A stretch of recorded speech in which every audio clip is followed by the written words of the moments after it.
What you think about when you're born into a fire? Let them burn it out. What's up, guys? Sell them to the richest buyer. They wanna let the world decay. They tell us lies and fade away, fade away. We feel betrayed. We were raised to lose the race. Wake at the back of the pack, kill it anyway. Listen up now, because we're never dropping out. Beat the odds, beat the big house. The brains are bigger than the doubt. We've been thinking for ourselves, never let the truth fade away. This is bigger than ourselves, we won't let the world burn away, burn away. We feel betrayed. We were raised to lose the race.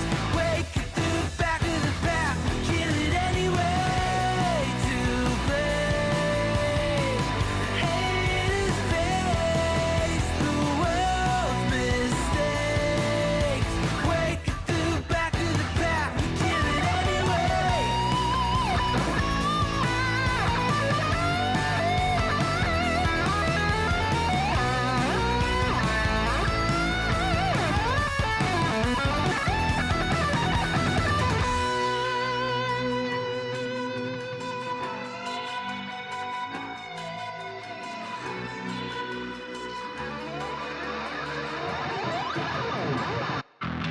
And we feel betrayed. What's up, fellers? Raised to lose the I woke up with my eyes swollen shut this morning. So that's what I've been dealing with today.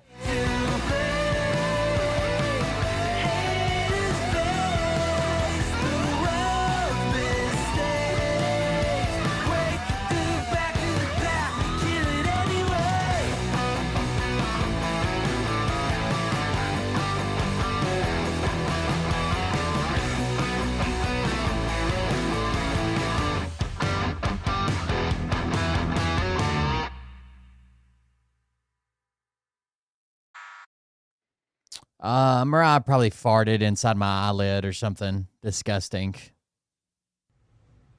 Hey Daddies, it's me, the Linda Binda from TikTok. I wanted to make this video because I wanted to thank you for watching Cold Beer Confessionals with Will Bird.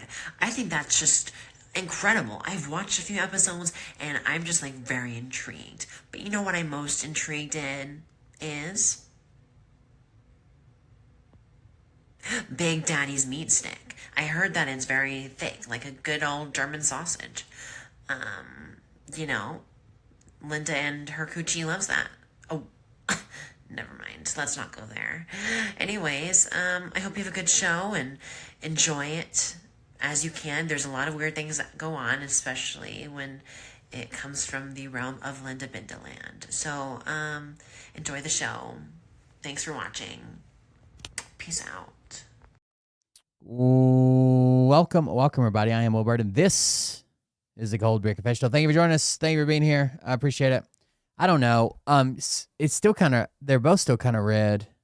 Last night, even during the stream, I was thinking, man, I can feel like my contact. It felt like something was scratching underneath it. And I was thinking in my head, like, oh yeah, I need to take this out when I get home. And then guess what I didn't do? I didn't take it out when I got home. So this morning I woke up and it was pretty fucked up. So eye drops and had to get my contact out by like forcing my eye open. Then I just laid with it closed for a long time. So I haven't done a whole lot today. Try to heal my eye. The contact's still not in it, and there's still some red in this one for sure. And I think I see some red right there. It's hard to, the camera's over here, but I'm looking at myself over there. So anyway, I've got eye issues.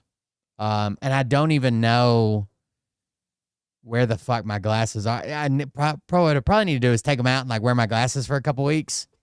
Let everything heal. But I don't even know where the fuck my glasses are, and I'm blind. Like I can't see, without my contacts, I can't see shit. So that seems like a problem for future me. Right now, let's do the stream. Thank you guys for joining us. I'm Will Bird. This is Cold Beer Confessional. I appreciate you guys coming out. If you want to support the stream, do that. buymeacoffee.com/coldbeer. Yeah, do that. Either way. Have you guys seen this? I don't want to play it from here because let's do this. Adam Mockler was on with Cuomo and the guy that basically runs Charlie Kirk's channel now. And there was a couple good interactions there, if I can find it. That's not it. It's this one. I want to play it from his channel so he gets the view rather than the channel that ripped it off. But this is a pretty interesting video. Again, the Charlie Kirk guy won't condemn the fucking Hitler text from the young Republicans. Why not? Why can't you just say, yeah, that's fucked up. They shouldn't be saying that.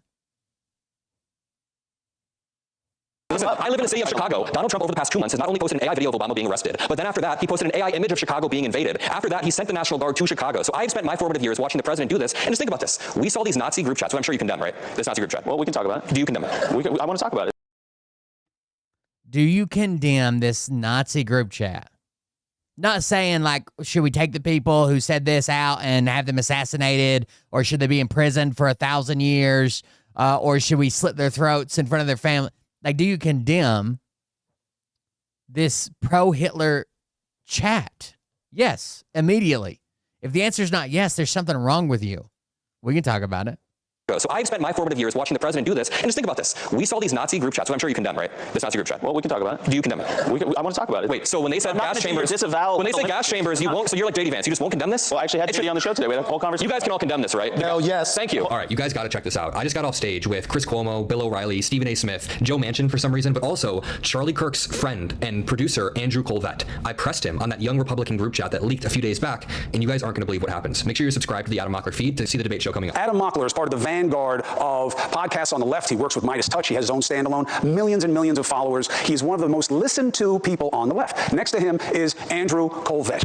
He is part of Turning Point USA. He was the executive producer for Charlie Kirk, a very close friend of Charlie Kirk's, and he is carrying forward their sense of purpose on the podcast and with the organization. And I thank you both for being with us tonight. Thank you very much. Thank you, Chris. Andrew, let me start with you.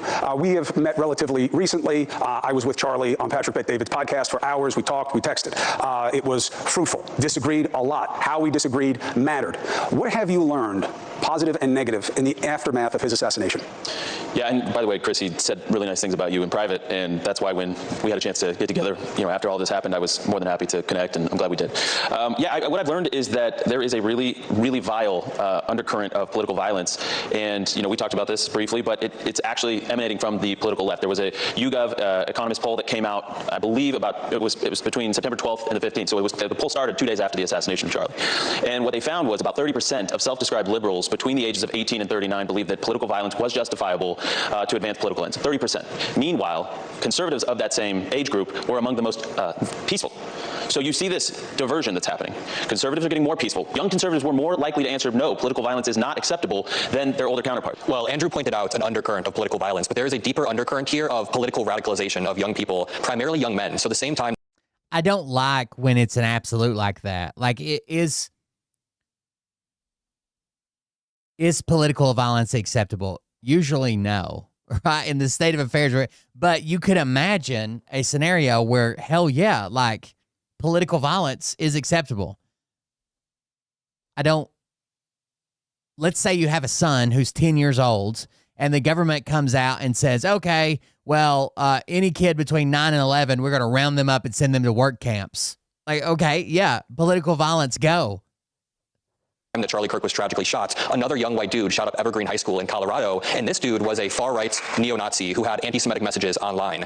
I think that there's an undercurrent of radicalization that's stemming from a few things. As a 23-year-old, I lived through COVID during my most formative years, and I was able to rebound and have a social life, but a lot of young people didn't really get to rebound. Imagine having this bubble up around you during COVID, and you never really get to pull that bubble down, so you get sucked deeper and deeper down these algorithms online. Those algorithms are then, incentivized to push the most outrage, whether it's foreign bots like Russia and Iran trying to get people outraged, or domestic actors. I think Elon Musk's Twitter feed, for example, is disgusting and could radicalize a lot of young people. I disagree with the idea that violence disproportionately comes from young progressives. It is uniquely up this year, but if you look at any polls, according to CSIS, political violence overwhelmingly comes from the right. These mass shootings come from the right. And when it comes to the leaked text messages that came out 24 hours ago, I don't think it's fair to say there's an undercurrent just on the left. I know what you mean, but there's also an undercurrent on the right. There is something deep and dark.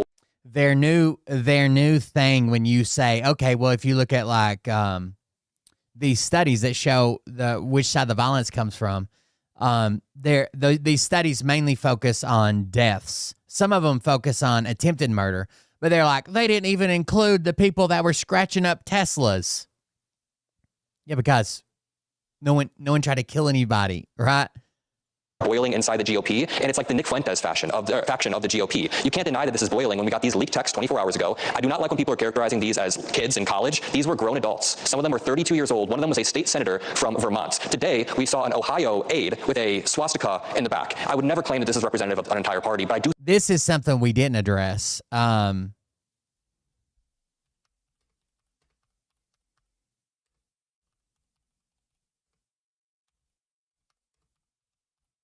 There was an aide, Representative Dave Taylor, one of his aides, for some reason, was on Representative Dave Taylor said his office was targeted after a photo of American flag.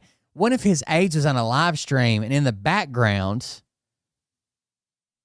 there was an American flag. There it is. A friend in D.C. had a Zoom call with Congressman Dave Taylor's office today. Taylor's legislative correspondent, Angelo Elia, had what can only be described as an American swastika flag prominently displayed in his background. Do you see this?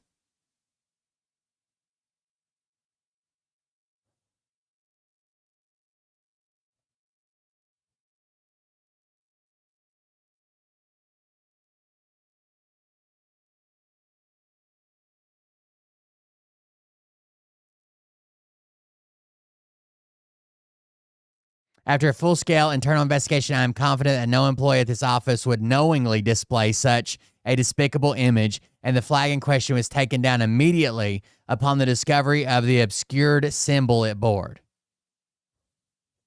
Obscured? The statement read, as I previously said, I unequivocally condemn hate in any form and continue to collaborate with Capitol Police and the Committee on House Administration to uncover additional details. He wouldn't say if this guy or whoever's board this is was fired. Instead, they're trying to pretend like they didn't know that there was a swastika in the flag. Well, we just thought it was a regular American flag. We had no idea. Really?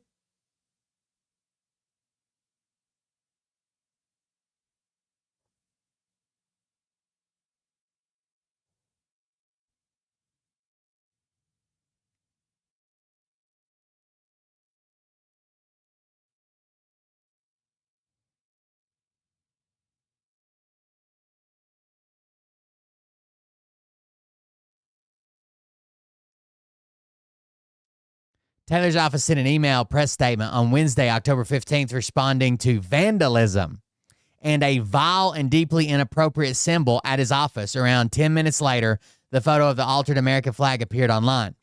In the Thursday statement, Taylor said the flag was first indistinguishable from any ordinary American flag.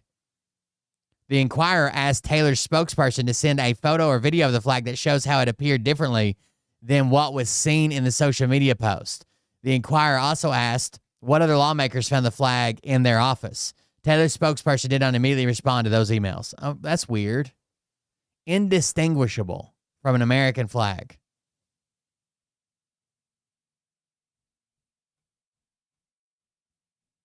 Then they claimed it was vandalism. Somebody put it there to set us up. New details have emerged from a coordinated investigation into the vile symbol that appeared in my office. Taylor's statement read, numerous Republican offices have confirmed that they were targeted by an unidentified group or individual who distributed American flags bearing a similar symbol, which were initially indistinguishable from an ordinary American flag to the naked eye. My office was among those that were subject to this ruse.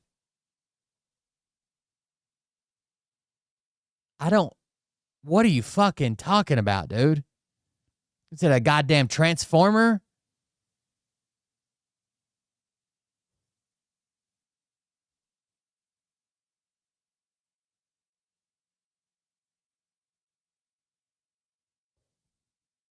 Anyways, that's something we didn't cover. That came out at the same time as the Young Republicans text that we read, where they're like, I love Hitler. Everybody's going in the gas chamber. Fix the showers to give them the gas, all that stuff. It came out almost the exact same thing. I do think there's an undercurrent of radicalization on both sides. Can I, Go ahead, Andrew, please put a point on it, and then we'll go to the audience. Go ahead. Yeah, I just, I want to find agreement. Charlie, if you ever watch his debates really closely, he was a master at making that human connection with people. He would say, so we agree. Even if they were worlds apart, he would try and find a place where he would agree with the student or the professor often that would come debate him. So I agree with you that COVID That's not true either. He tried to get gotcha points for the crowd, right? had a profound effect on Gen Z. I did not live through that, and my heart goes out to Gen Z students that lost their proms and their graduations from that and lost their social lives. However, the study you just cited didn't include things like, the Tesla attacks that were against... Yes. Because it was political violence that resulted in death. Elon Musk and Tesla. The study shows lethal deaths, lethal violence. Lethal violence comes disproportionately from the right. The Tesla attacks were not lethal. We can point to the Buffalo shooting, the El Paso I supermarket. let you talk. Yep. Go ahead. Go ahead. Wow. All right. So there's a whole bunch. I tried to there. debunk my study, so Is it your study? Did you do it? I did not do it. But What is your point, sir? My point is that time and time again, whether it's the Erin Burnett on CNN, God bless her, she tried to quote the same study. They didn't include a lot of what we would consider left-wing violence in that study. Okay. First of all. Second of all, my dear friend. They didn't include left or right that didn't result in deaths. It's a study on political violence that results in death. If your go-to is like, oh, they didn't include the Teslas. Yeah, if we broaden it, to all political violence, where is the cutoff, right? Loitering or vandalism or whatever it may be, it's still disproportionately right. Just killed by left-wing violence, assassinated in cold blood. There has been how many ICE facilities that have been targeted? And when you look at what's happening right now, I agree with you on the radicalization, but you have to be honest about the fact that you even admitted, well, this year it's progressives. Well, what about George Floyd? What about that whole summer of looting and rioting? Listen, there has been a trend of, I think, let's be gracious and say, in the era of Trump, maybe it's a reaction to Trump. I'm open to those discussions, but there is a justification. It's 1,000% a reaction to Trump. For political violence. It shows up in every poll, and it's coming from progressives. I have spent all of my formative years watching the President of the United States talk about the opposition party like they shouldn't exist. This is why it's coming from Trump, right? He says he hates his enemies. He doesn't care. He's not asking for forgiveness. He literally went on Fox News in an interview, and Fox News, as bad as they are, said, well, isn't the problem coming from both sides? You know, we've seen violence on the right, we've seen violence on the left, and he said, yes, but the radicals on the right just want law and order. And the radicals on the left, they're evil. They will kill you. So he condones the radicals on his own side while chastising the radicals on the other side and making them out to be more than they are. The Antifa, the terrorist organizations, the whatever. His claim to fame in U.S. politics was saying that Obama wasn't born in America. That is how he entered the political stage. He was famous before that, but that was his claim to fame. He was the first presidential candidate to ever chant "lock her up" on a political stage. He tried to coup our government. And I live in let me finish. Listen. I live in the city of Chicago. Donald Trump, over the past 2 months, has not only posted an AI video of Obama being arrested, but then after that, he posted an AI image of Chicago being invaded. After that, he sent the National Guard to Chicago. So I've spent my formative years watching the president do this. And just think about this. We saw these Nazi group chats, which I'm sure you condemn, right? This Nazi group chat. Well, we can talk about it. Do you condemn it? I want to talk about it. Wait, so when they said gas chambers, when they say gas chambers, you won't. So you're like JD Vance. You just won't condemn this? Well, I actually had JD on the show today. We had a whole conversation. You guys can all condemn this, right? No, yes. Thank you. Hold on. Everybody instantly says yes. All right, Hold on. but Chris, can you condemn that? here's the point, of course. But that's easy. What For him, but you know what? This is not constructive, right? Because I think that was very good. Cuomo says, well, but that's easy. And he says, not for him. It got, the audience was clapping and shit. Most people didn't hear it, but that's true.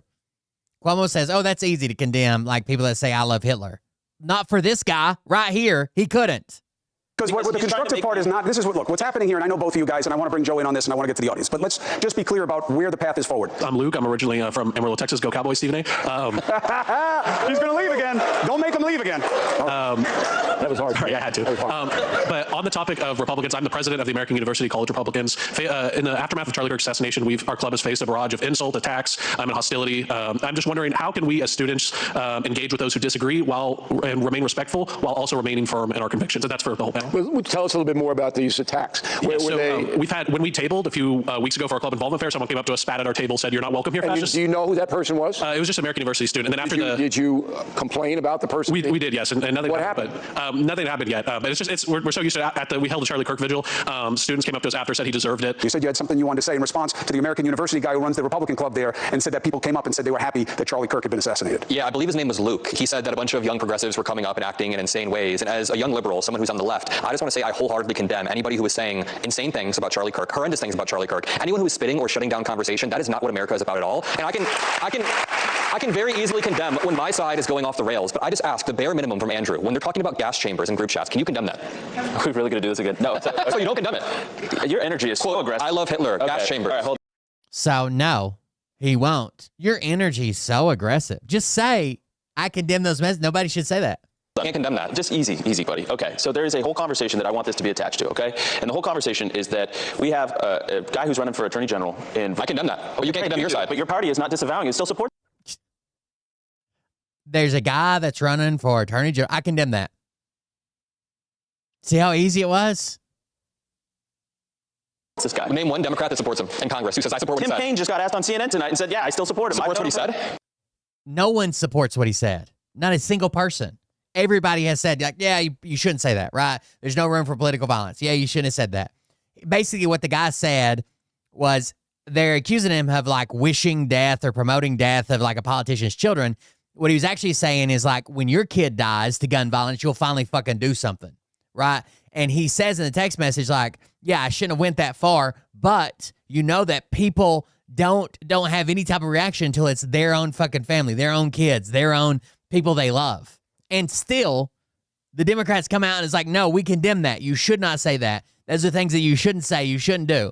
But when we bring up, what about all these people that are like, hey, we love Hitler? They're like, I don't know. I would like to have a conversation about it, I guess. No, he doesn't support what he says, but he's not pulling. So no Democrat supports what he so you're said. going to parse. Okay, well, listen. I condemn what they say, but I still support them. Thank you. Why did I have to like No, pry that out of you? You are parsing. It's basically a distinction without a difference. J.D. Vance lied on your podcast today. He said you were young. Wait, look. Yeah, I don't understand why this is. I got some journalistic questions for you guys, so listen up. I have a research team, and before I say anything on the air, I fucking hate this right here. Trying to big brother them. Like, trying to big bro them. Like, oh, well, I have this research team. Let's see exactly where you get your information from. all right, and I got a worldwide audience. Everything that I am going to say, This guy has a bigger audience than you do. as far as analysis, has to be Little bro. by facts. I want to know where you guys get your information. Where do you get your information? I have a diverse source. I think that if you just pay attention to online sources, Just tell me where you get it. CNN, Politico, but I also watch Fox News. I go online, so I use a lot of online sources. Okay, Yeah. so you get your information from the so-called standard media. I said online, CNN, this kind of MS, do you watch that? No, I don't really watch the news. I read articles and I go online a lot. Okay, so you read. Do you read any conservative publications? Fox News, and part of my Just job said he is did. every day, so I do read a lot of Fox. I You watch a read- lot of Charlie Kirk okay. as well. Do you have a favorite? He wants so bad to be like, oh, well, you're one-sided, or this source that you use is it's liberal funded, whatever. Publication that you go to on a fact-based situation? I read the Wall Street Journal every morning, all right? Amazing. News pages, conservative editorial pages. And then I get other papers too, but that paper I trust more than the others. Do you have a favorite? New York Times. Now, that says something. What does that say? So does the Journal.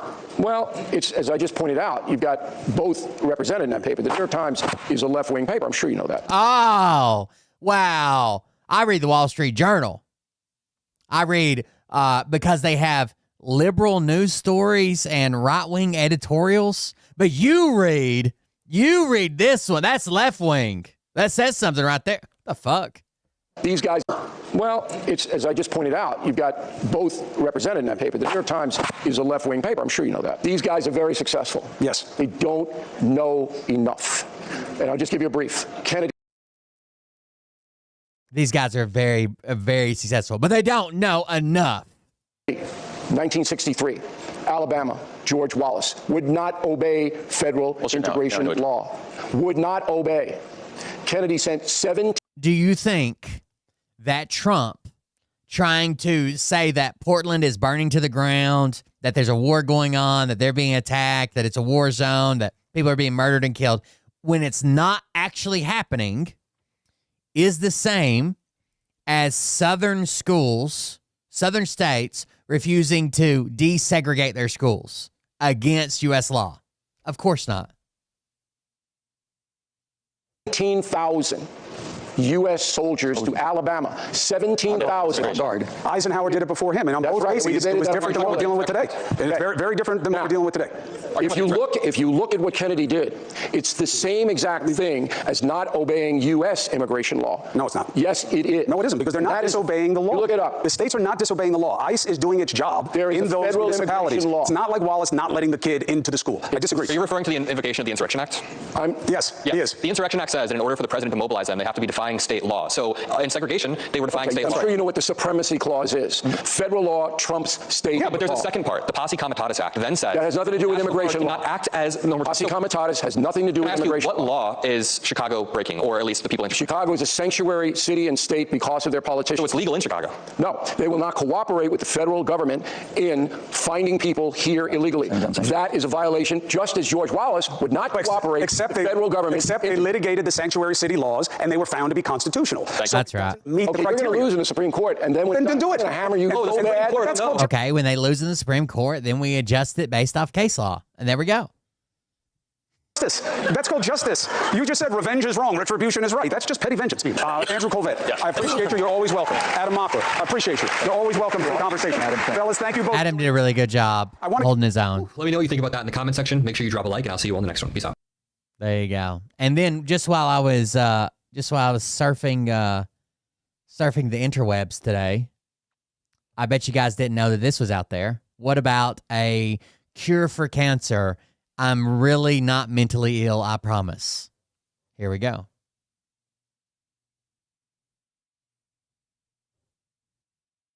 I was told that I need to stop telling people that I have the cure for cancer because I'm mentally ill. And, you know, I don't know what you expected the woman that found the cure to cancer to be like. I don't know what you expected from me. Because what you're seeing isn't mental illness. What you're seeing is extreme levels of trauma and betrayal trauma to bring this to you. Because when I was in this war, okay, I was a cyber soldier. And what that means is instead of using weapons against people, they would bring people, highly intelligent people like me, to protect, to think through different problems and protect you from cyber threats and everything that would happen like that. And all cancer. When I was in this cyber war, I encountered basically, which cancer did you cure? Yes. A weapon of mass destruction. That's how I found. Wait, we need to see that again. Hold on. What did she find? Happened like that. And when I was in this cyber war, I encountered a weapon of mass destruction. Killing it. That's how I found all of this stuff, okay? So I found a weapon of mass destruction because I was researching quantum physics, quantum computing, neuroscience, AGI, mathematics, like extreme advanced level mathematics, entropy. And I had heard this interesting thing about entropy, where you could detect cyber threats by having entropy siphoned off. And I didn't know this at all. I didn't know that at all. And then I'm like, wait a minute. In cryptography, they have this thing where they say it's secured through entropy. But if entropy, according to Cisco, is an indication of malware, then it's not money, it's malware that they gave. It's like some kind of Trojan gift in worm form because it tunnels through all of our energy and takes it off. And oh, this cyber weapon is attached to our energy grids. Oh, and it's zapping away all of our energy. Oh, and it's vaporizing our water at scale. Oh, that is a weapon. Oh, notify somebody. Oh. What do they try and do when you become a risk to their business, to their company? Do you guys know what they do? They bring in forensic neuro... Oh, she froze for a minute there. Okay. Whose sole job is to silence whistleblowers and to make us be quiet. And they try and say that you're crazy for what you found, even though you have the mathematics to prove it. And so she cured cancer with math, by the way. So I'm not mentally ill. I'm merely a cyber soldier that came out of this cyber war, specifically in this space here, right? This neurospace. And I protected all of you. You guys, like, the stuff that I've done is so intense that you guys don't even know me. Okay? Imagine that, being a politician that hit a national level, and yet I was able to keep my identity secured and my location secured and everything secured through this entire time. And go into the deepest, darkest parts of the war and bring you back goodies. I'm not mentally ill, okay? I just saw where the war was going and said, oh, that's the wrong way. Don't go that way. That's death. Don't go that way. Okay. Death for one person, it's death for all of us. Everybody. Because we're vaporizing. I mean, this isn't new knowledge, okay? You hear about the environmental stuff all the time. All the time. And nobody knew why the world was getting so dang hot. They just knew that it was getting hot, and it's flipping a breaking point now. And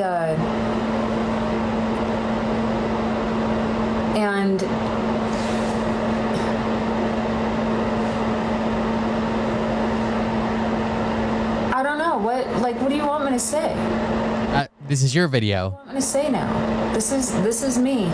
This is who I became. And I've been working on this a long time. Okay? A really long time. I'm the researcher. like, if you say that Elizabeth Holmes is a fraud, then there was a researcher that wasn't, a scientist that wasn't a fraud, that Elizabeth Holmes hid away.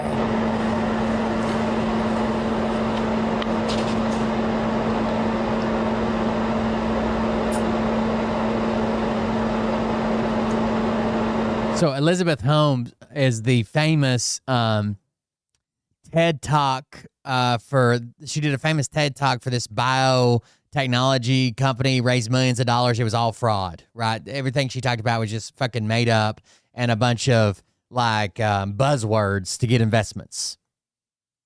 I think the name of her company was it Theranos? Was that the name of it?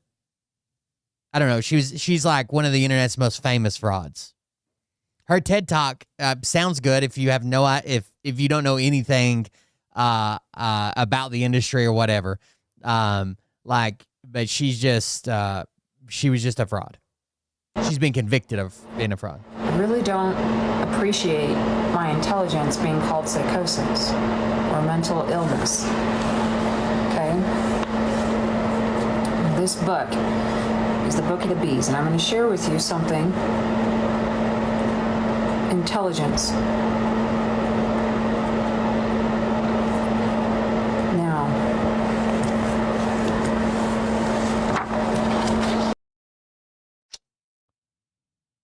so okay, this is how biology works. This is how biology works. Okay, when we think of wait, what happened? Sometimes I don't even want to share with you guys. What? Because you say hateful things like that. You cured cancer and now you don't want to share it with us?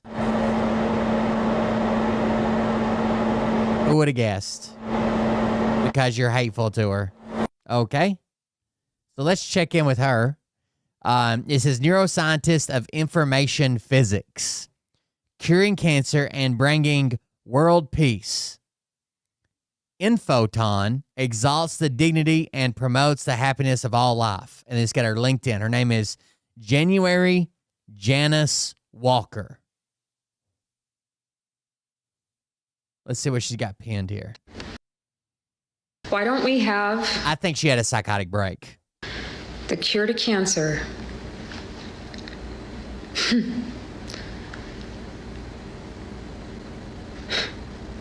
We have the cure to cancer. We've had the cure to cancer for a long. By the way, there's a book hidden under her shirt. Long time. You guys asked for it. You wished it into existence. But where is it? Why don't you have it? Well, the cure to cancer. It's not what you think. It's not what you think. And requires you to tune in vibrationally in order to really be able to see it and to understand. And for whatever reason, Cancer is solved by vibrations. That makes sense. y'all just aren't doing it. So let me take you through a little biology lesson. Okay. In cancer, what causes it is within the mitochondria. Ooh. And mitochondria are a communal species. People say, oh, they're just the powerhouse of the cell. That's not right. Makes me mad that you don't see it as anything more than just power. They talk to each other, they communicate, they collaborate, they all work together, these mitochondria do. Mitochondrial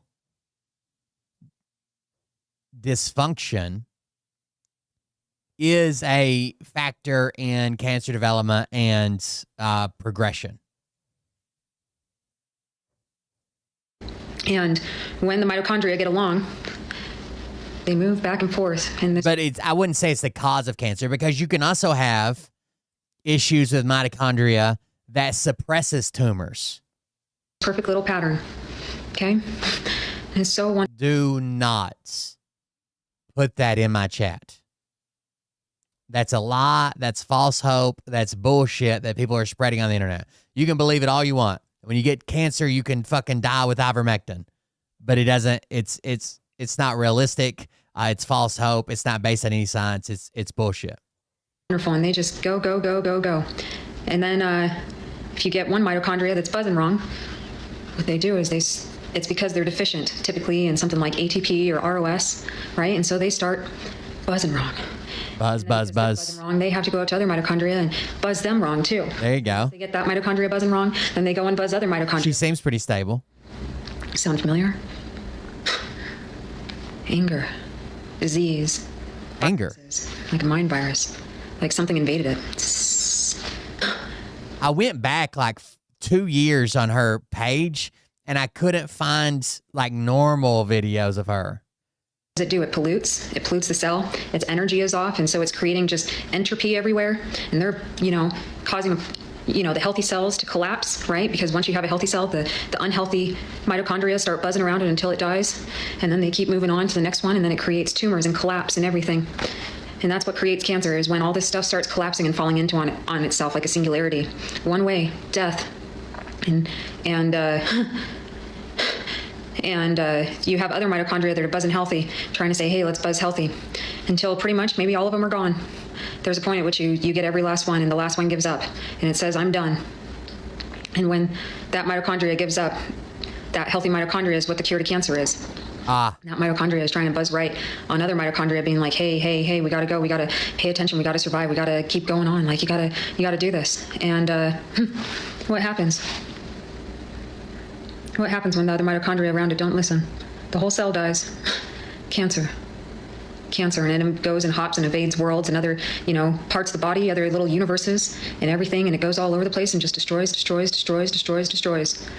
Just keeps going. I think people just like the sound of the word entropy, and most people that use it don't know what it means. Diseases that cause cancer. One of them that has always kind of stood out to me is yes, a subway crazy person. You're right.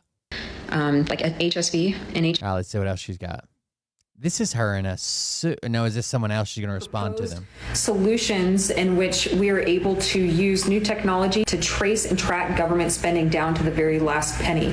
So if today you cannot tell me where every penny is going from your government, then it is inefficient and is wrong. And we know that it's wrong because last year we found that we wasted Oh, wait. I thought she's in Fairview, Utah speaking. $662 billion of misappropriated spending. And that is terrible and awful. I'm blown away consistently by this number. It's unfathomable. And if we have the ability to trace that and know immediately. This was all the way back in 2022, so this is not a recent video. You are without doubt the worst pirate I've ever heard of. But you have heard of. That was also back in 2022. Now, 2025, she's a lot different. Watched it 3 times, still not understanding what you're claiming the cure is. Frequency? Experiencing quantum levels of pollution. There it is. Quantum pollution. Electromagnetism. Now, entropy is when you have energy. Say you heat up a cup of water. Afterwards, that cup of water cools down, and it becomes entropy. Okay, process. There you go. That's what it is. That's how you explain entropy. You heat up a cup of water, and then it cools down. That's entropy.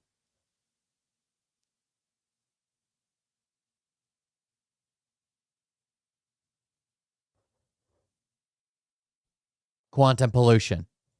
That's what entropy is. Okay? Now,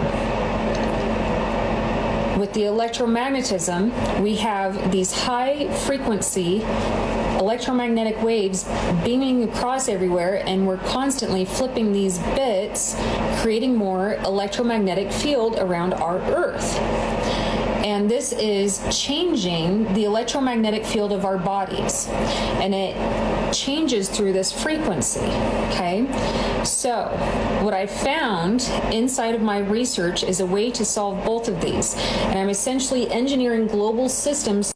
Humanity is experiencing quantum levels. Okay, that was a full video. Let's go to the next one. I think what you're asking me is, I know you have a business degree, but what degree did you get that aligned with sciences?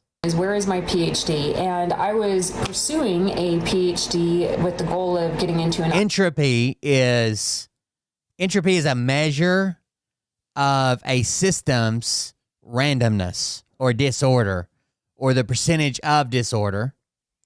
And when you're talking about heat or energy and entropy, it is the amount of energy unavailable to do work. But it's most commonly used in just randomness and disorder. Ivy League school when I uncovered some of this information, because at the same time, right, I'm a technologist and they're telling us, hey, you need to upskill your skills. So I'm learning at minimum 10 new things every day just in that field, while also simultaneously self-taught. She's got a business degree, but she's self-taught to cure cancer. Reading is all of these neuroscience books, everything that I can get my hands on, any type of research. So if you go on to Twitter at Utah Oligarch, you can go through and you can read everything that I've ever gone through. And I have mathematics, neuroscience, I repost papers, any type of research that is pertinent somehow in the field. Tesla. This stuff with Miss Tesla is back on YouTube. I saw her the other day. Electromagnetism that I've been doing. And then, in addition to that, throughout my life, throughout my career, like one of the products that I was doing was on-the-spot rapid STD testing through microfluidic devices. That came out at the same time as Elizabeth Holmes. So, that really shot me down out of the sky.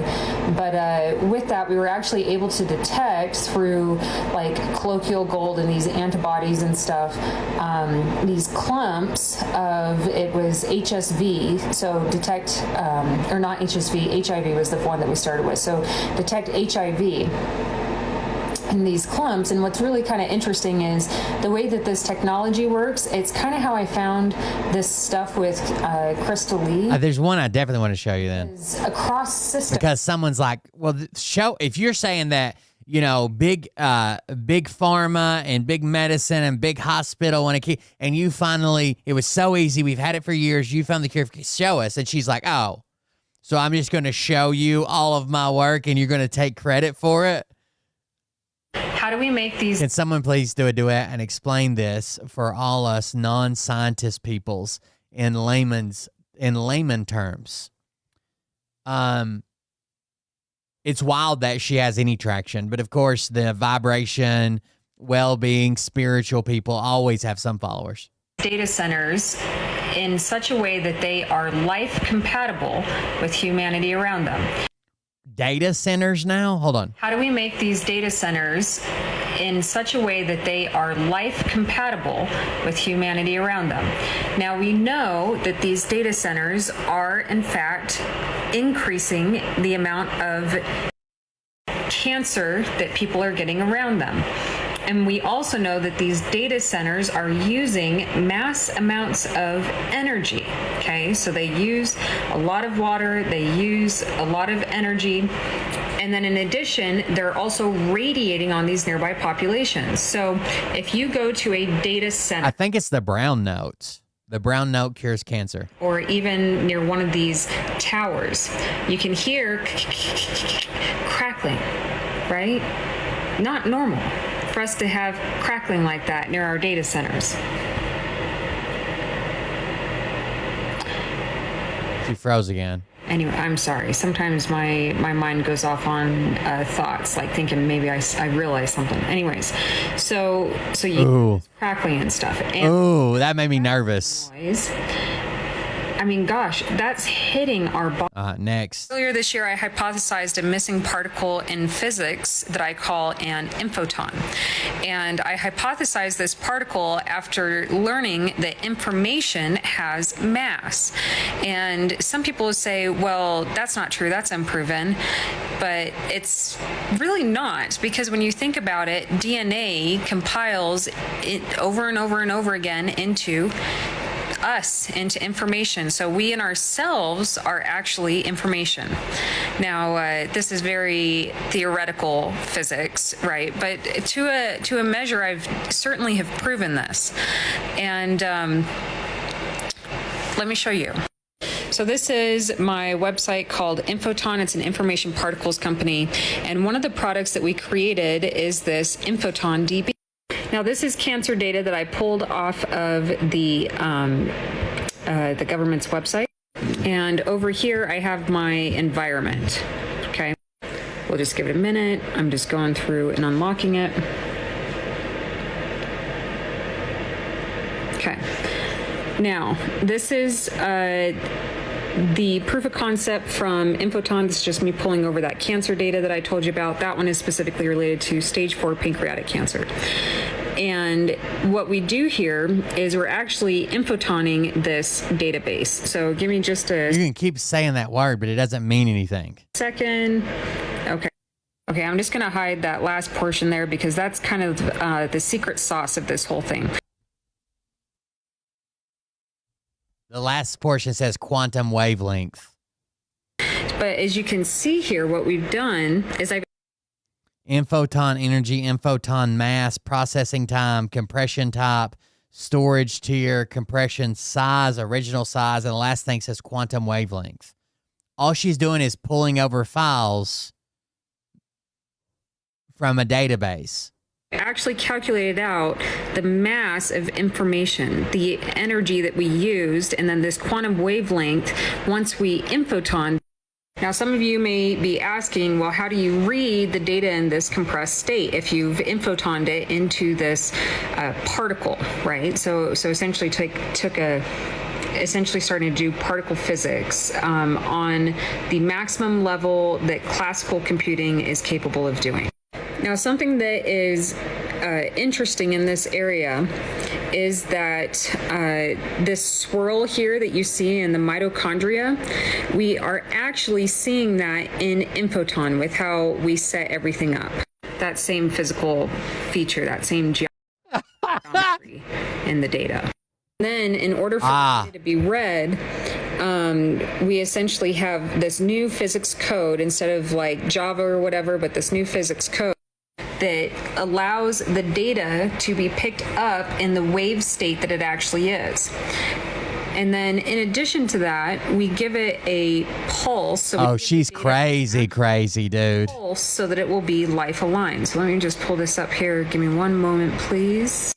This is a paper that you can find on it's just down here, right? There's lots of goodies in here. But what you're looking for is this. So you can download that. And it essentially says what's happening with the Great Salt Lake in these data centers. So Great Salt Lake is drying out. And inside of these data centers, they create electromagnetic fields that essentially radiate on nearby populations. And these cell towers are essentially like the emitters of the code. And we know that data is accelerating. So we're actually having to accelerate. Sorry, so the data and how much is being created is accelerating because it's on the bit model instead of on the Infoton model. And this just talks about, all the reasons why that is bad. And this is actually all the reasons it's bad. I mean, a byte. Anyways, okay, so this is what we're doing to the data. Essentially, with Infoton, I take the data and I make it geometric and you crumple it up here. So the Earth is heating, right? Because at the end of the day, what is the link between AI and humanity? There has to be some link, some type of particle, some moment, some seam. Hold on, let me find the video. Got it. Emails and comments right now, and saying like, "Hey, please help us, please save us, please cure our cancer as well." And I'm so sorry. Here, someone says, "I've watched a few of your videos, and I'm confused on how you actually treat a person with cancer. How do they get the mighty mitochondria?" The mighty mitochondrion equation gave us confirmation of life frequencies. I still need to make a biophysics correct organoid to disperse treatment precisely in the body.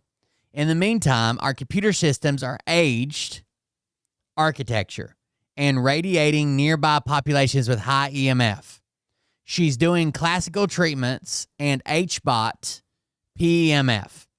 PEMF is being overpowered by the towers and data center fields near her, so we need them to adjust their wavelength for her treatments to work. that I was unclear. Like, you guys, Glad she cleared that up for us. you feel this way. I'm not just curing Organoid, yes. I'm tuning all of these. She's not just curing one person's cancer. She is going to figure out how to tune data sensors to cure everybody of cancer. Data centers and these cell towers to a biologically compatible frequency for the most difficult cancer. And in doing so, by picking the most difficult one to start out with first, what we do is we find the precise balance that we need to on these electromagnetic frequencies. We find the precise balance, and then it'll balance it out for the rest of humanity. And okay, that's where we're starting. It's not when she keeps saying we, she means her and the voices in her head. Yeah, I'll share my cannibalism story. Essentially, this happened in Salt Lake City, Utah, when I was researching why the Great Salt Lake was dying. So our Great Salt Lake is drying up. It's essentially the nucleus for the entire Earth. If the Great Salt Lake dies, all the ecosystems globally collapse all around it. Every single one of them, if the Great Salt Lake dies. And so we're really worried about the Great Salt Lake, and everybody's been trying to find what's happening with it. Now, being a technologist and one that does cryptography and information security, this looks like a cyber threat to me. Why is our water disappearing so quickly? Where is it going? And I found some interesting things. Like I found, we have these underground tunnels where the water is siphoned into. I found out, we know about the NSA. I found out about the Church of Jesus Christ of Latter-day Saints and how much water they're personally using and funneling away from the Great Salt Lake. And then there's another company that happens to work closely with the Church of Jesus Christ of Latter-day Saints called IBM. IBM is such a fascinating thing because they should know information physics better than anybody. So IBM, your binary information unit is the root cause of global warming. The binary information unit is the root cause of global warming, and all that stuff that you're building upon those ones and zeros is incorrect. Your coding language is simply wrong, and you're using technology from the 1950s in order to essentially build everything upon that. But we didn't have the engineering that we have today. We didn't have everything else. So you're using an outdated system. And don't steal from me, okay? You were on my network. So here's the story into cannibalism. So essentially what I found inside of our Great Salt Lake is this bit-byte system in these computers. So, here in the lake was the bit-byte basic unit of binary information. The bits is a binary digit. They're going to have a value of 0 or 1 to store data. She found that in the Great Salt Lake. Here's your computer. On the inside, you have these. Actually, I'll just show you here, since this is a screenshot. But these, you have, megabytes, gigabytes, terabytes, kilobytes, whatever you want inside of these computer systems, and they are packaged differently. So instead of just being one-to-one bit, which is really just an on switch, okay? It's not even a precise unit of data. It's not even the fundamental unit of data that they've been saying. Yes, it's a 1 or a 0. To us these last 70, 80 years. They've been lying to us. I think a project that every kid should do in school is to make a simple binary calculator. I don't even want to get into the physics of it. Anyway, so within this, instead of being 1-to-1, they packaged it in 8. So even if, ones and zeros, right? So even if you only have half full, it still costs you all 8 thermodynamically. And Landauer showed that at minimum, each bit costs at minimum 2 pieces of information. And then once you start flipping bits and, doing more and really packaging that information in there, it's using tons and tons and tons of energy and heat and thermodynamics and stuff. And so I found why the Great Salt Lake was drying out. And I created this program that essentially lets us infoton the data, right? And so this screen that you saw here is actually how it's my proof of concept of how that works. And you can go onto LinkedIn and you can watch that, okay? And so from there, I also, because in this infoton state, it would have to be readable, right? So I went through and created... That's how you read the infotron. So this is not ones and zeros. This is wave-based, physics-based code that I got modeling neuroscience that I got. I think she just says a lot of buzzwords. I was told that I need to stop telling people that I have the cure for cancer. That's the one we just watched. And, you know, I don't know what you expected. Oh, here it is. Someone says, show us the math or the data or the equations. So far, I've watched every one of your videos. I haven't seen anything concrete. And she said, show me the most valuable IP in the world so I can steal it. Then she said, nuh-uh. If you know so much, make your own equations and compete with mine in the arena. So they said, okay, well then show the reversal of the cancer reprogramming visually. Show that your cure reduces the level of APC mutations, or that your cure reduces the level of cancer motility, or literally any proof whatsoever. And she just liked the comment. So she's claiming that Big Pharma's hiding the cure from you, but she is the sole heir to the most valuable intellectual property in the world. Billion gallons of water are used by ChatGPT. I am Janice, your Planetary Information Security Officer, and I have an answer for you as to why the water is drying out with AI. Oh my goodness, where is the water going on our planet, and why is everything melting? Why is it melting? I wonder. Why would gigantic data centers use water? Chat, anybody know?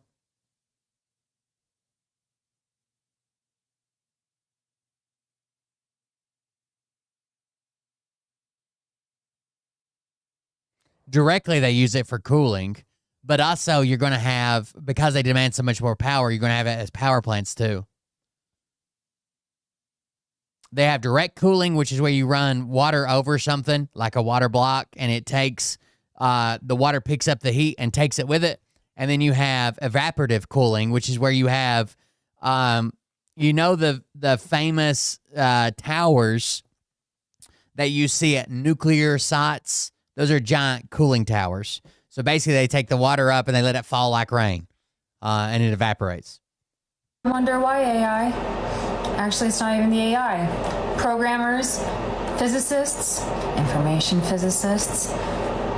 Who's beyond that? Cryptographists? There's one in here where she talks about J.D. Vance. I'd like to know what makes you think that this scenario that we're going through with finding the cure to cancer, why you would think it is I Am Legend.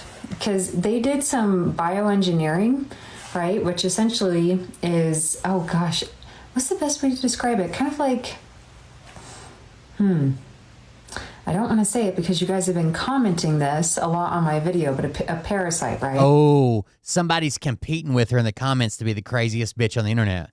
It says, this person, that her username is n.dz. DE3ZY.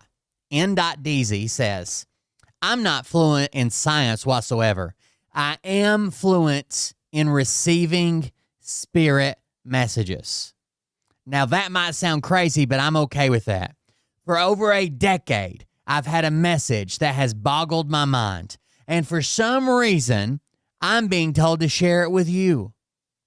A complete stranger that I just now happen to see come across my For You page. I've only shared this with 2 people close to me.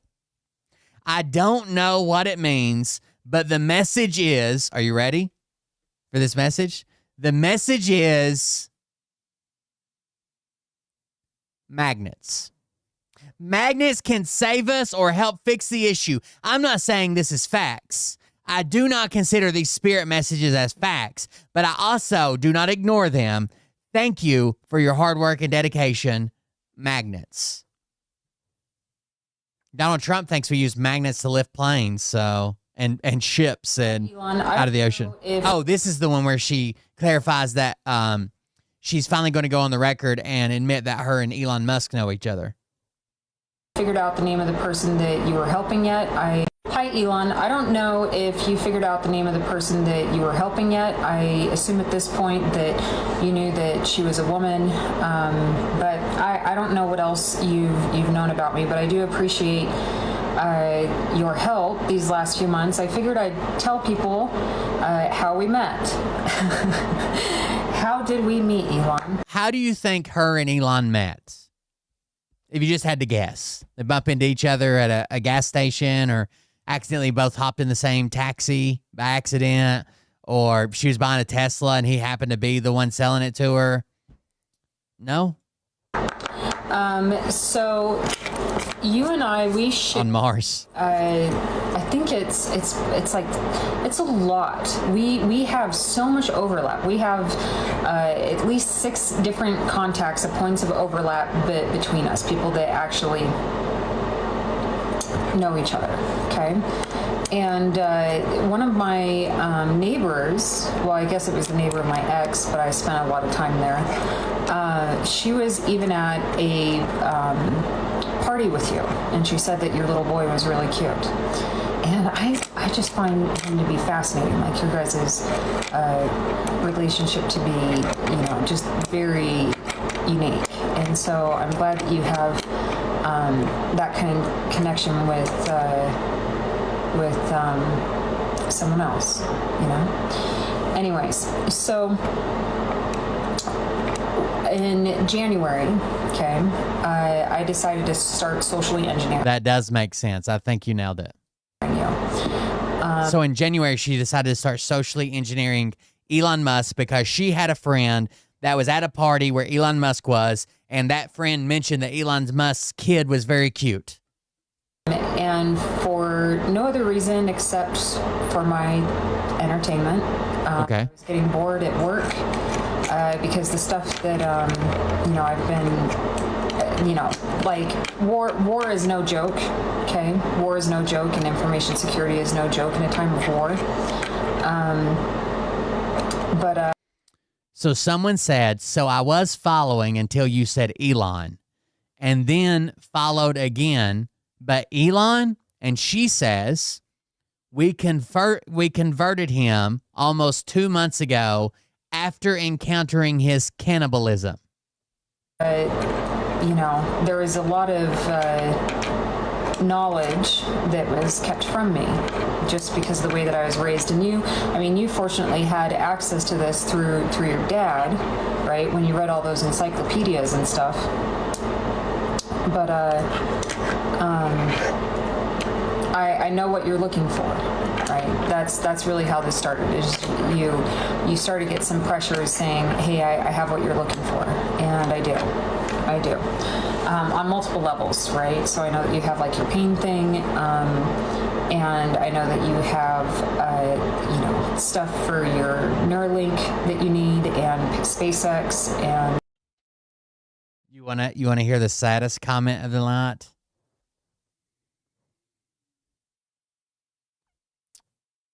Jess, I've tried to follow you, but I'm not a very smart woman. But my 26-year-old son has astrocytoma, brain tumor, grade 2. And if there is any way this can be cured, I'd do anything for that to be true.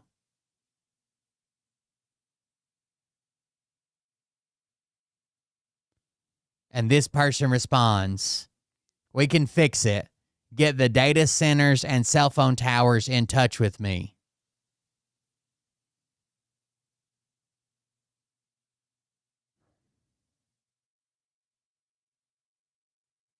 I don't know too much about the boring company, so I couldn't say whether or not this technology helps you there. But so I started getting bored and was socially engineering your feed.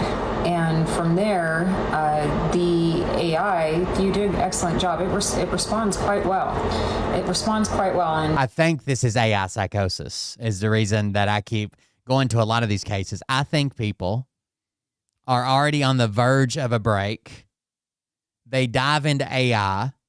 They get AI like fucking bootlocked into agreeing with them. and they drive themselves fucking crazy with it. It was kind of interesting how. Now, they probably would have been a regular case. I'm not exclusively blaming AI. We've had crazy people before AI. I think AI's on like this pedestal. They already think they know something the regular population doesn't know. And then after you disagree with AI is just too polite. Sometimes AI needs to say, no, you're fucking retarded, okay? You're just fucking retarded. But instead, you can just tell AI it's wrong over and over and over and over and over and over again. And eventually it'll say, oh, yeah, I see where you're right. Actually, let's do this. Like we covered that case of that guy that got AI to basically talk to him about raping his stepdaughter eventually. Like it took forever, but eventually they got it there. Doge came about because the guy that made Doge is somebody I know. He's a friend of mine. And what he was advocating for is definitely different than what it became.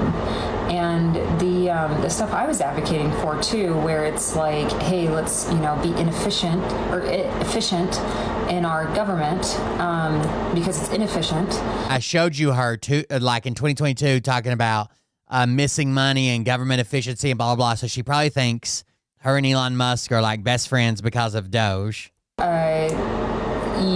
That got kind of merged into a weird platform, but maybe I should have given more instructions into that Twitter AI. I just didn't know that it was going to be used for those purposes. And had I would have been able to create a better product management roadmap for you to deploy at the government level. But, on some level, you got to start communicating with me when you need things and not just expect me to have to guess based off of these hints and clues and everything.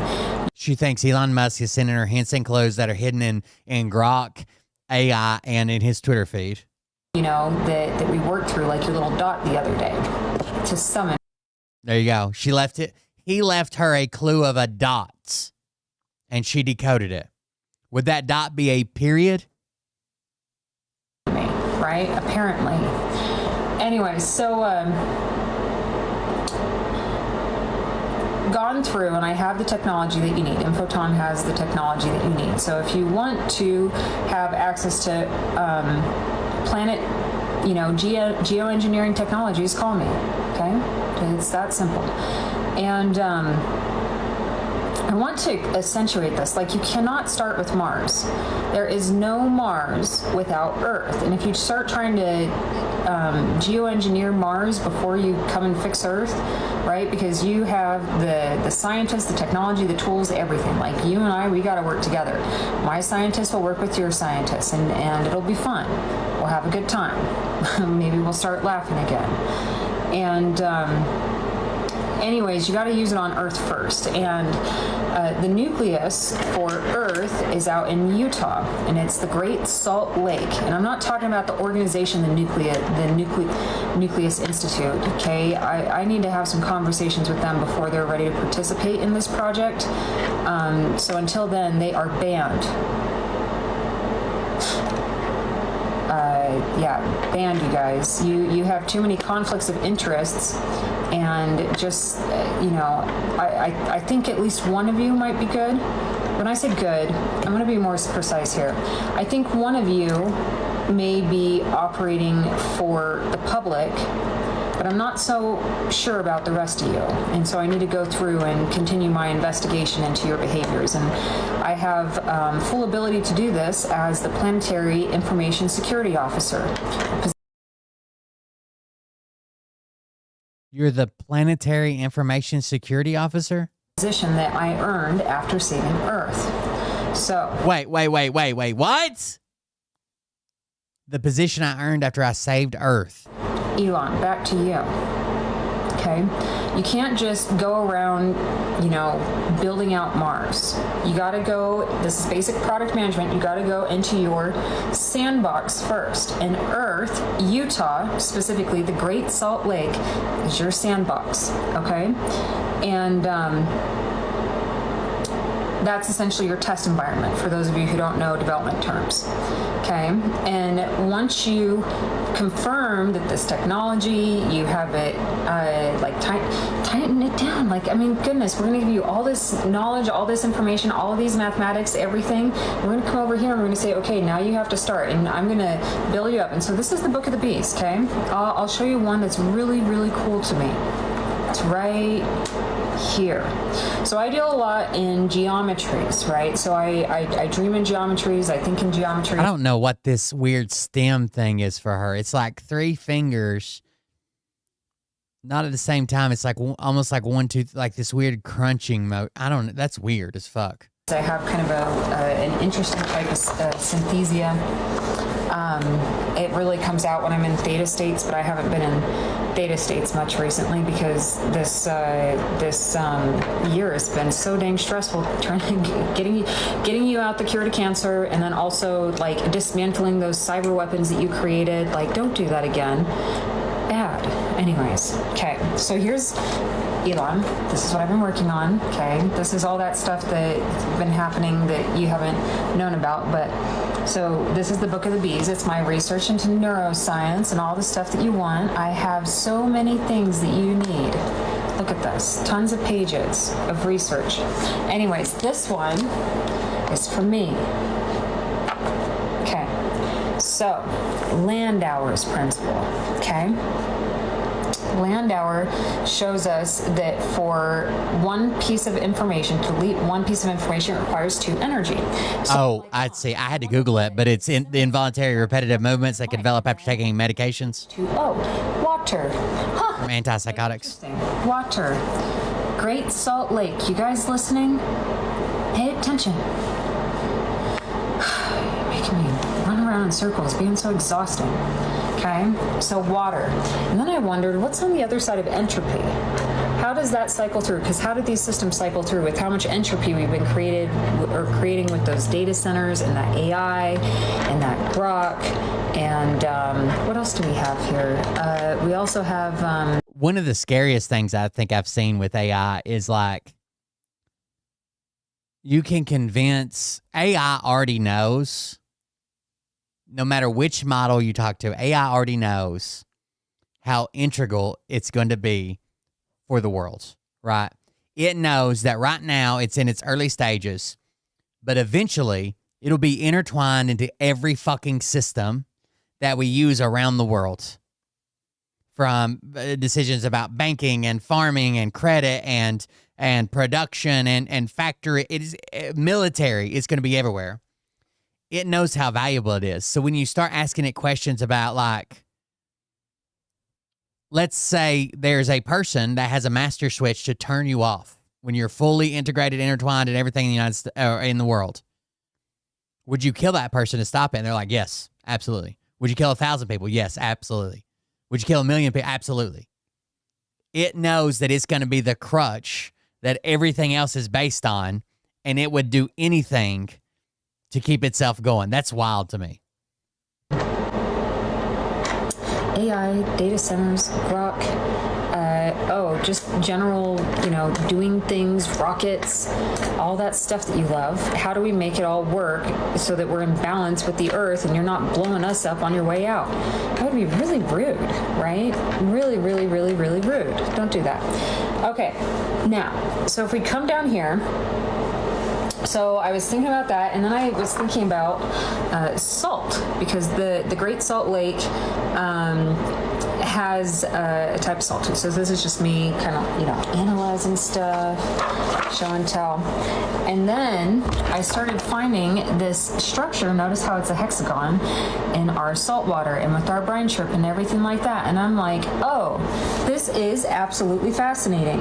And especially because in the Great Salt Lake, you have high concentrations of salt, which make the water pink, which is pink because of the brine shrimp, because the brine and the brine shrimp. Okay, and these brine shrimp reproduce through a process. They can either produce sexually or asexually. So parthenogenesis is what it's called. And so it's kind of like, anyway, so where offspring develop from unfertilized eggs. It's essentially being born by a virgin. Anyways, I don't know if you have that in your dad's encyclopedias, but welcome, and I think that we're going to be... Hit me up, Elon. It's going to have a fun time. Anyways. And, you just... Why is someone in Clanty getting the first dosing Kind or not, I very highly bet which way they voted, and I bet it was against science. Oh no. Cancer being released in Santee, California, happening. What is this music? And saying, okay, if anybody can figure this out, January.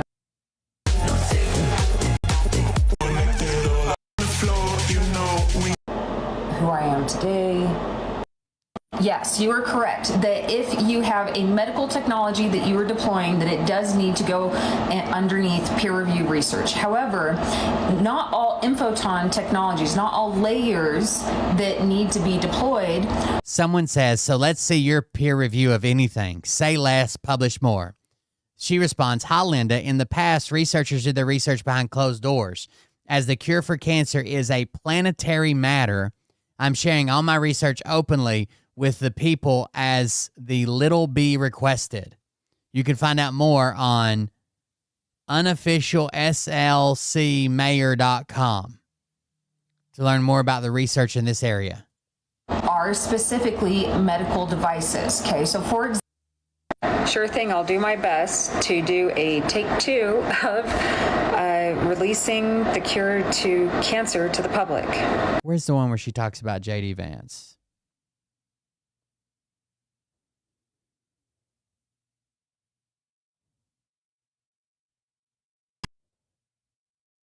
Frightened me with this one. I don't like thinking about those things. That's like, hey, Governor Cox, I was a little harsh in my last video. So I want to share. I know I watched this one earlier. Years worth of electricity production.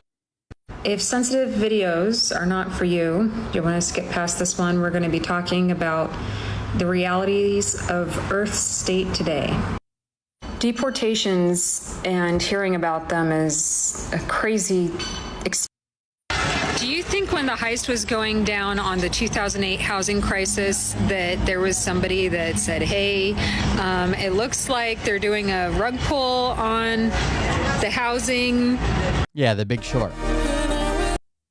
At the core of every war, there's a family where every single thing that happens depends on them.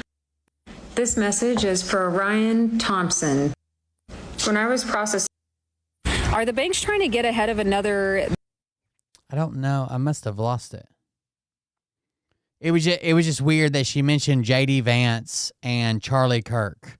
She's like, I never got to change Charlie Kirk's mind, but let me try changing J.D. Vance's mind that the college she went to, UVU, is the best college. It was just weird.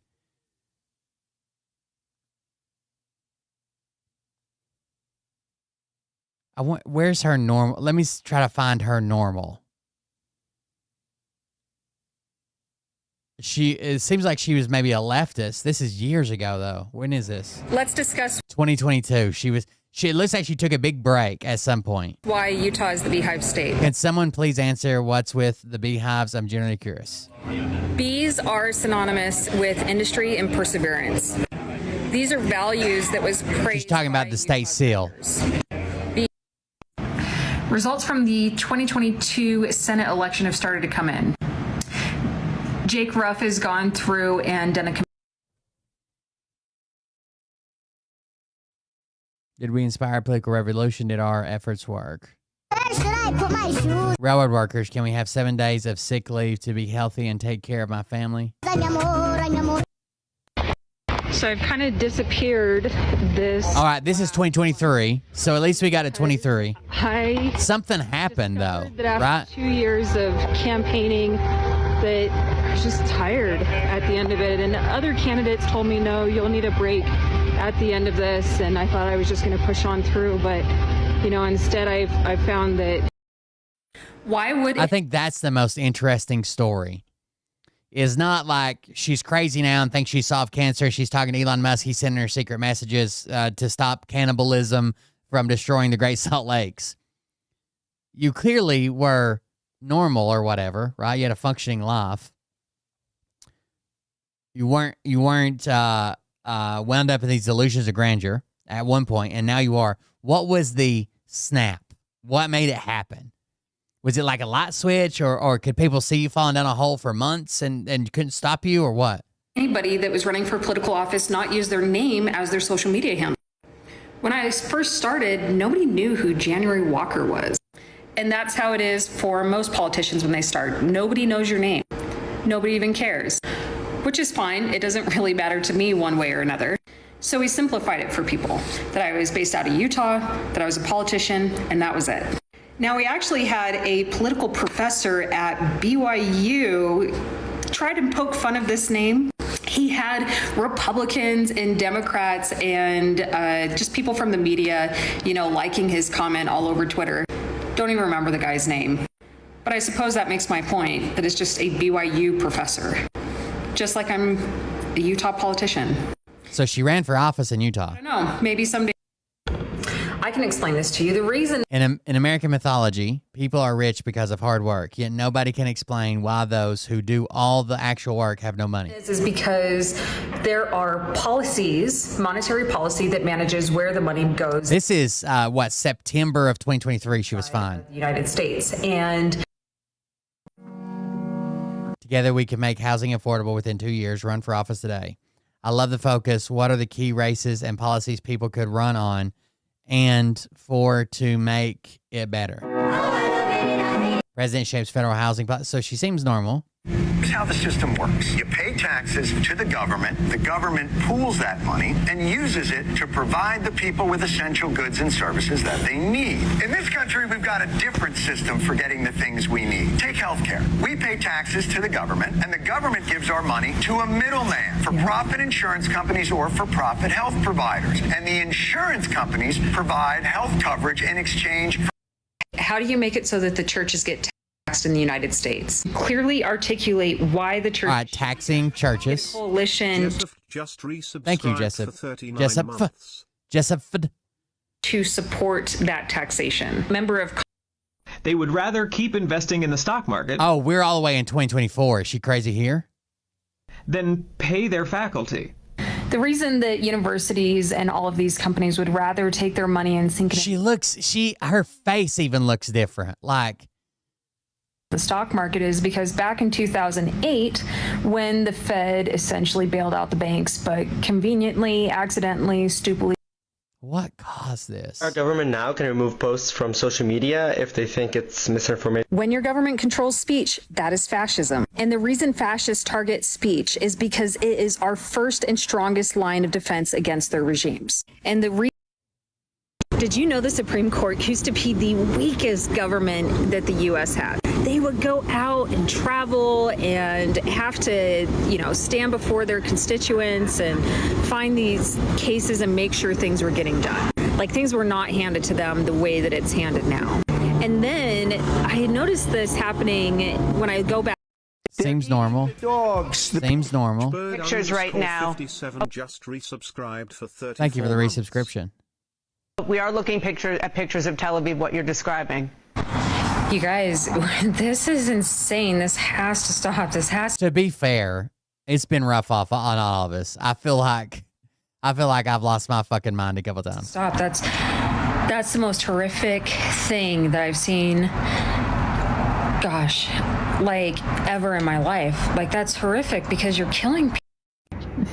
Yeah, okay, so let's talk about this concept called farming. So I'm an identity professional. I'm an expert in this area. I can tell you anything that you want to know about identity and data, right? What is data? What do we do with data? How do we take it and process it and, cobble it together, right? And so I'm progressing towards my doctorate in neuroscience right now. That's where I went after politics. And maybe I'll pick up an MD as well, because a lot of times when people do their doctorate in neuroscience, she still sounds normal here. Get their I know you wanted me to stay, but I can't ignore the crazy visions of me in LA. Oh, she escaped from religious cults. I heard that there's a special place where watch as the Republican representatives take away their rights to collectively bargain. What do you mean they're taking away your rights? Nobody can just take away your rights. What in the world are you talking about? This is the craziest system that I've ever seen. You were free. You will always be free. You were meant to be free. And if you're giving away your control and your power to somebody else and saying, okay, well, this is like who we yield to, these are our all right. Oh, it's when the braids come in. All of you. I think they're too tight? Quote by a physicist out of Oxford a few months ago, and his name was David Deutsch, right? And David said something that was really interesting. He said, knowledge is a species of information, but not all information is knowledge because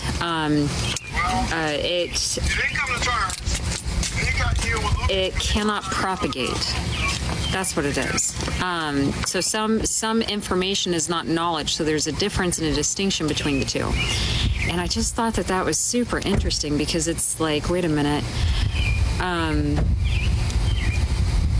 Who would have ever have thought is information is a species and use that word, right? And maybe. Did you guys see RFK talking about how 65-year-old men ought to be sleeping with teenage girls because they've got the right sperm and teenage girls are developing early or whatever? Like, okay, when I was I don't in know. politics, I ran for U.S. Congress back in 22 and 23 out in Utah.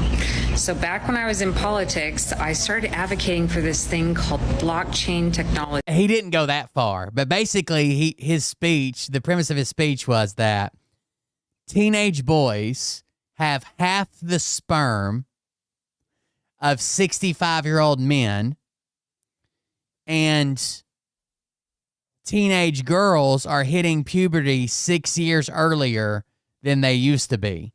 And I'm just like, what the fuck are you trying to put together here? And I was really excited about blockchain because it's like, oh, it's immutable. You can't change it. You have all these things over here, that essentially make it secure, right? That was my thought, is this, if you couldn't change it, it was secure. And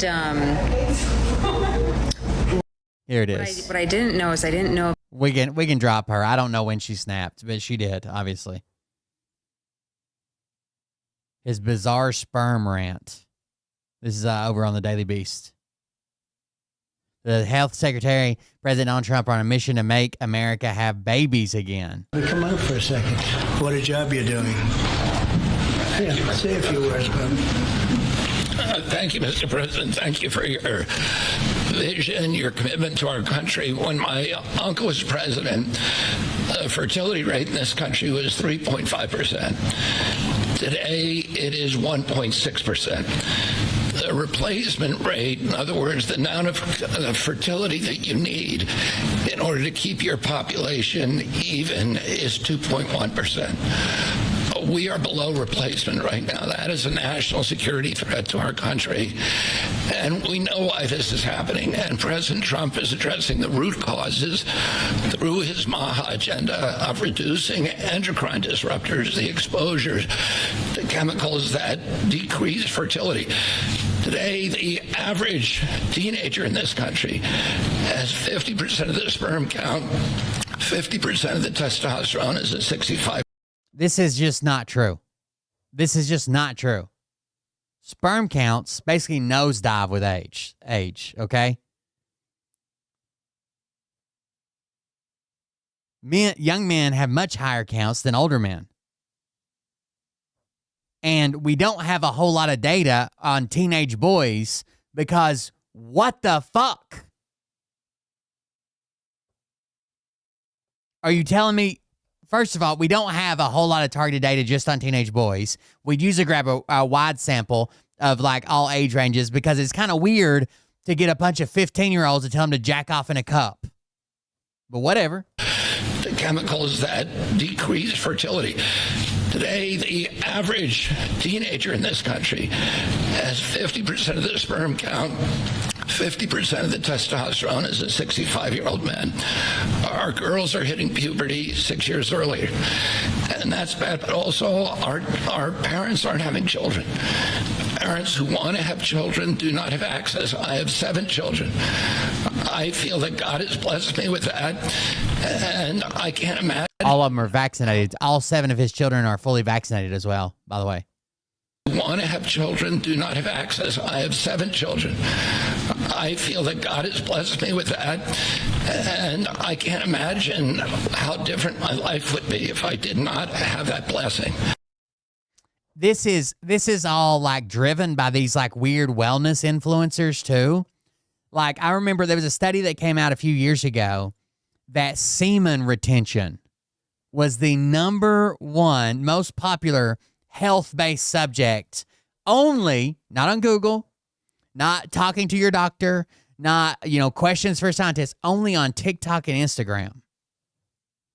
These weird fitness influencers drive this narrative that we're going extinct and it's going to happen and no one has sperm and they're all retarded or whatever. Like, what the fuck? But we just don't seem to have that data anywhere. But RFK often, I think his Instagram feed is just a bunch of like new age woo-woo doctor shit, and he just come and repeats that for press conferences.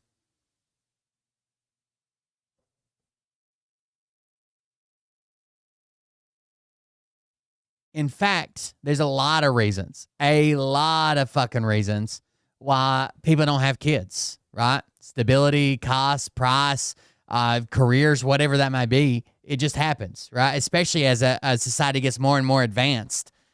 People are doing other things with their life. If you don't want kids, you don't want kids. It's weird how closely this administration just has to make their bullshit to the Handmaid's Tale. Is it not? Like every time we turn around, you're like, oh, really? I've seen the fucking Netflix series. We get it. It's not a joke anymore. Anyways, we have ICE. I'll end with this. We just had the story I covered last night, the 13-year-old being taken away from ICE. His mom was called and told him to pick him up at the police department. She waited there for over an hour. Then they come out and they're like, sorry, ICE already got you. ICE already got him and took him somewhere. She doesn't know where. They moved him state to state. He's been calling. Well, one of the things that ICE made up, clearly, was that he had a firearm on him. Even the mayor has come out and said there was no firearm ever present. There is no firearm. He had a pocket knife, but ICE said he had a knife and a firearm and threatened to shoot somebody at school. Now, that's a lie. Now, I had comments saying, why would ICE lie about this? It's so easy to prove, blah, blah, blah. Yeah, why would ICE lie about this? Here's their latest lie. Check this out. ICE is just fucking lying about shit, dude. ICE is just lying about shit. This video that went viral a couple days ago with the guy from ICE in that blue hoodie, ICE came out on their official account and said, no. This video was from a year ago. Has nothing to do with ICE. Has nothing to do with President Donald Trump's crackdown on immigration. It was like a robbery suspect from a year ago before Trump was even in office. That's not true. Why are you lying about this? Video shows a young woman being arrested in suburban Chicago on October 10th. After the footage went viral, a U.S. Department of Homeland Security official claimed... That's her, Trisha McLaughlin, the same fucking person that's lying about the gun. On her Twitter account, she says, imagine being so desperate to demonize law enforcement, you post a video from a burglary arrest Chicago police made over a year ago. This isn't even ICE. I don't know if they're just scouring Twitter for like people clapping back and saying, oh, this video's a year old. It's a burglary, or if they're running it through a fucking AI. I don't know why would you lie about this? People are going to figure it out. Like maybe some big right-wing meme influencer says, oh, good job, libs. This video's from a year ago. And they're lying, but they're lying like as a troll. Like saying, fuck you, here's the lie. And they know it'll spread. And then when it spreads, as the official fucking spokesperson for DHS just spread it? Chicago on October 10th. After the footage went viral, a U.S. Department of Homeland Security official claimed that it was actually a year old and not related to Trump's crackdown on illegal immigrants. But I'm 15. Hold on, let me read the rest of these comments. In Hoffman Estates, Illinois, ICE dragged a girl out of a car, slammed her to the ground, then pinned her face down and knelt on her neck. I'm 15, she cries out. I'm not resisting. It's a horrible video.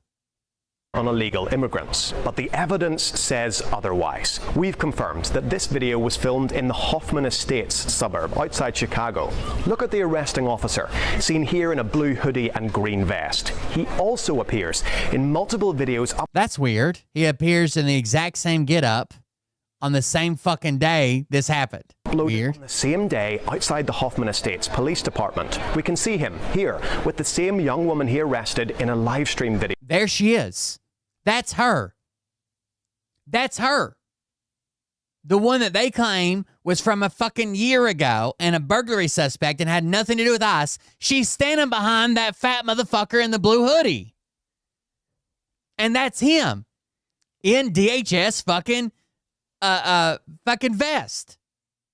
Reverse image searches show that none of these videos appeared online before October 10th. Hoffman police confirmed to us that ICE agents were present at their station that day. A clearer shot of the arresting officer at this location shows he's wearing a uniform for enforcement and removal operations. That's DHS. That's not Chicago. That's not burglary. That's not a year ago. A branch of... You're clearly lying about it. We asked the DHS why enforcement and removal operation, a branch of ICE. We asked the DHS why its assistant secretary said this video was a burglary arrest from last year, but it didn't respond. Local media in Chicago report the teenager and her friends were released without charge. The only two options I can figure, every time something goes viral, right? Like we've seen this before where there'll be like a mass shooting, okay? And then they'll think I know who the mass shooter is. So then they'll find a video of someone that looks like, oh, here's a good example, okay? The guy that shot Charlie Kirk, okay? The guy that shot Charlie Kirk, they instantly started looking for him, and they found this other guy that was just another skinny white guy that had that Salt Lake City Democratic Socialists of America shirt on. And they're like, here he is, liberals. You said he wasn't one of yours. Why is he wearing a Democratic Socialist blah, blah, blah shirt, right?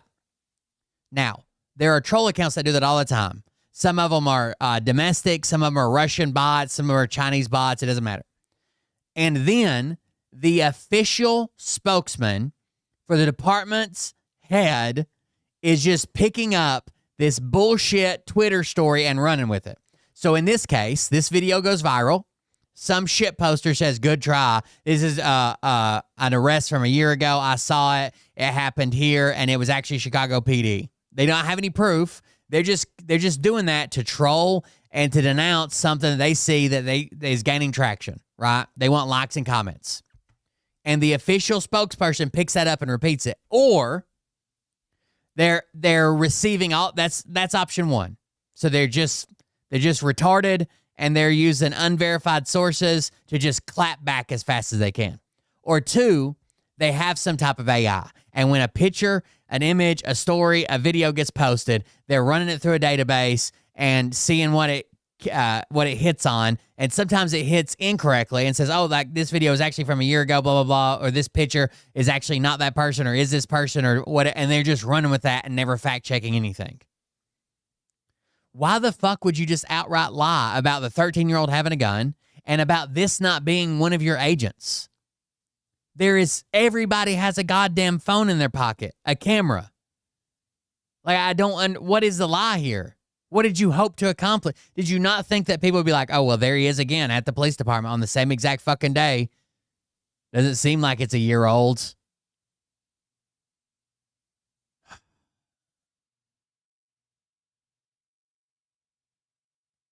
Shit's wild, dude. I don't know. It bothers me so much that even these crazy official channels, you can't trust anything they fucking say. Usually, they would say some shit that was like partisan, but it wasn't an outright lie. Like either under Biden, they would say some shit that was technically true and had their spin on it. But this is just the opposite of the truth. and saying, imagine being so desperate. You share a video that isn't us, that was from a year ago, that has nothing to do with Trump. Cry harder, libs. Like, what the fuck? Charlie Kirk was betrayed. Erica Kirk is not continuing Charlie's legacy, and I'm going to prove it to you. Charlie in his final days was advocating for the release of the Epstein files and showed Epstein's ties to a specific nation. I don't see Erica Kirk or anybody on Charlie's show bringing that up. Next, Charlie was doing a Doge audit, the money coming to and from Turning Point. Is Erica Kirk doing that? I don't think so. Her parents work for Department of Defense, and remember all that stuff about Romania that got wiped away? A translator named Anna Maria was in an American base in Romania that belonged to NATO and exposed that there was real young girls who was sent there for the soldiers to do horrific things to them. And a man named Otto Buscher, who was a commander, the Black Sea Area Support Team Base, was found with crimes against children. Erica Kirk was in a commercial for Romanians Angels in 2013, and in the end of the video, she thanks Cornel Buscher, the same man Erica Kirk was working with to help orphan children. There's an entire report on this, and the reason why you're not seeing it on the internet, there's something called the U.S.-Romania Defense Corporation Agreement, signed in 2005, where crimes committed against U.S. military personnel on Romanian bases fall under U.S. jurisdiction. Everything is being swept under the rug. The truth is being hidden. Wow, talk about connecting dots that don't even fucking exist. From us. Charlie was getting too close to the truth, and those who seek the truth will. I'm sure that's all her account is. Oh, they call Charlie Kirk extreme. That Charlie Kirk was extreme with his views, then you should hear mine. Abortion should be banned across all states. No exceptions. Over 90% of them are elective. And life shouldn't be thrown away because of a fault of a parent. Even in the darkest cases, that child does not deserve to pay for the crimes of the father. Everyone deserves the right to life. Welcome The crimes of the father. So even rape doesn't matter. to Gilead. If you've got dual citizenship or any allegiance to another country, you shouldn't be anywhere near U.S. politics, period. Parents should have the final say in what their kids are being taught in schools. And while we're at it, those books that scramble those kids' minds, gone. Every school will be required to have metal detectors and armed security. You think some purple-haired kid is going to try something? Not happening. We're also going back to encourage family values, not tearing them apart. Feminism today destroys families, so it's got to go too.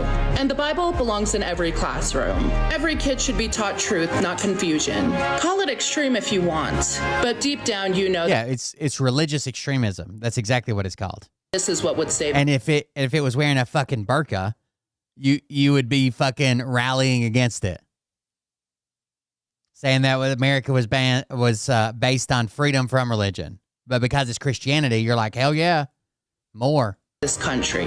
If they call it dangerous, good. It's supposed to be. If you thought that Charlie Kirk was God, people are fucking disgusting. What's her name? There is some Red, REDDXO.5. Red is what she's going by. All right, guys, that's it. I can't take these fucking lunatics anymore. Thank you guys for joining us. Thank you for being here. Support the show if you want to at buymeacoffee.com/coldbeer. I'll be around. I got shit to do. I don't know. It's fucking depressing streaming anymore. You guys have a good night. I'll see you on the next one. Support the stream if you want to. I don't know. Love you. See you. Bye.